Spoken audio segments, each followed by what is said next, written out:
So let's talk about addictions. What is an addiction? Where do addictions come from? How do we solve the riddle and the enigma of addiction, which is deeply rooted in wounding and trauma, psychosomatic dysregulation?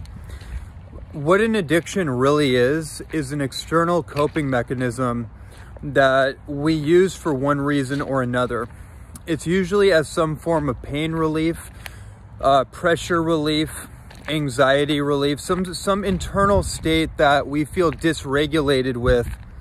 And ultimately we feel a sense of disconnection, dysregulation, and disintegration between the mind, the body, and the heart, the body and the spirit, if you will. We don't feel well inside of ourselves, so we need something outside of ourselves to ease the tension, the friction, the contraction, the pain, essentially.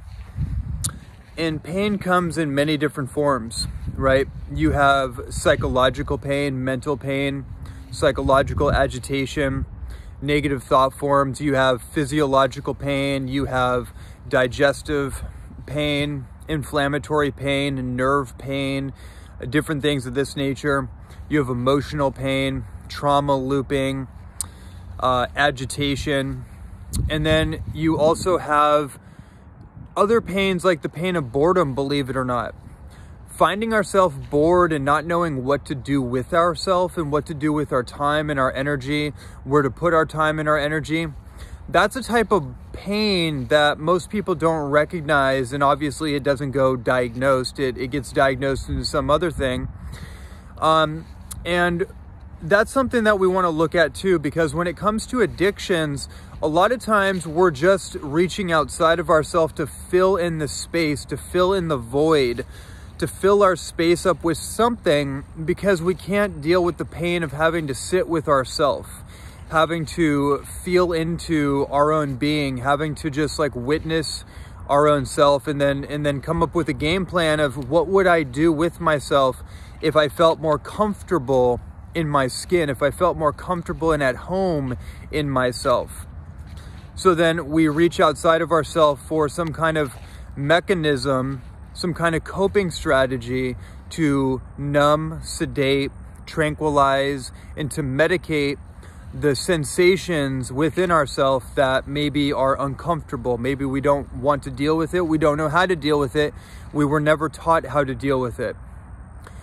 And usually this is rooted in some sort of trauma, some sort of wounding, some sort of lack of integration that likely happened at childhood. This could be an attachment injury from our parental figures. This could be a relationship wound, or a sexual trauma, or emotional trauma, emotional abuse, whatever the case may be. That's a bit of a rabbit hole in a deeper conversation. But I just want to spend the moment right here to just kind of focus on this thing around addiction. We all have it. We've all had to navigate this riddle, and many of us are in the process of unwinding the riddle of addiction. Many of you know that I wrote a book called The Addiction-Free Lifestyle. The Addiction-Free Lifestyle. If you have not read that book, I recommend you go to theaddictionfreelifestyle.com/book. Get that book, because it is the most comprehensive and integrative book on addiction that is on the market by far. There's so many things that we tie together from so many elements that provide a full picture into the nature of addiction, how to move through it. And another thing that's coming up for me right now to speak about is dopamine. I also created a program called the Dopamine Solution, becoming anti-fragile in an unstable and overstimulated world. Another thing that has to do with addiction is obviously dopamine. There's so much talk around dopamine these days, and I'm going to do a later video really just speaking exclusively on dopamine. I am working on a book right now that is called The Dopamine Solution. It's going to be a 400 some odd page book just on dopamine itself. It's a very deep topic. Now, dopamine controls the motivational neural networks in your brain. So what that means is that what you're motivated towards, what you're motivated to pursue, is entirely dependent on your dopaminergic neurotransmitter system.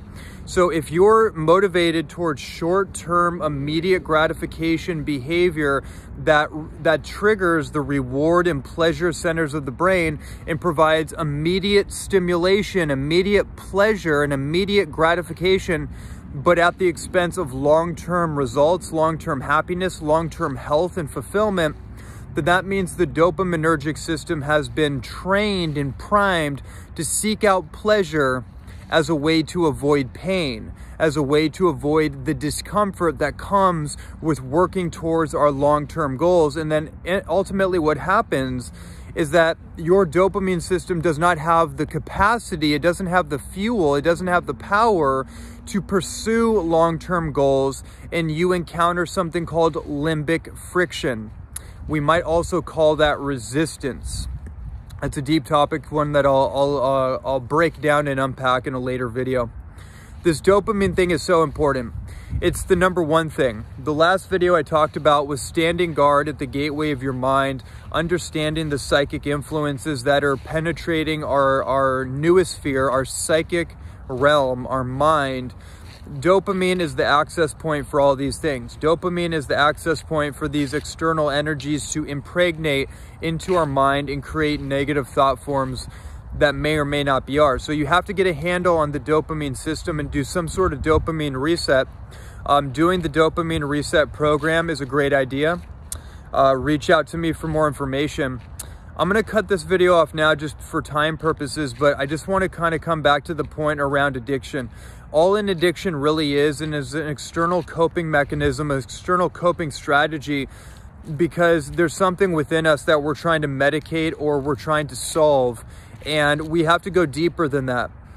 We have to go deeper than the external mechanism, and we have to go to the root of the fruit in order to figure out how do we solve that riddle for ourselves, and how do we unwind our trauma and then ultimately become a fully functional, integrated human being.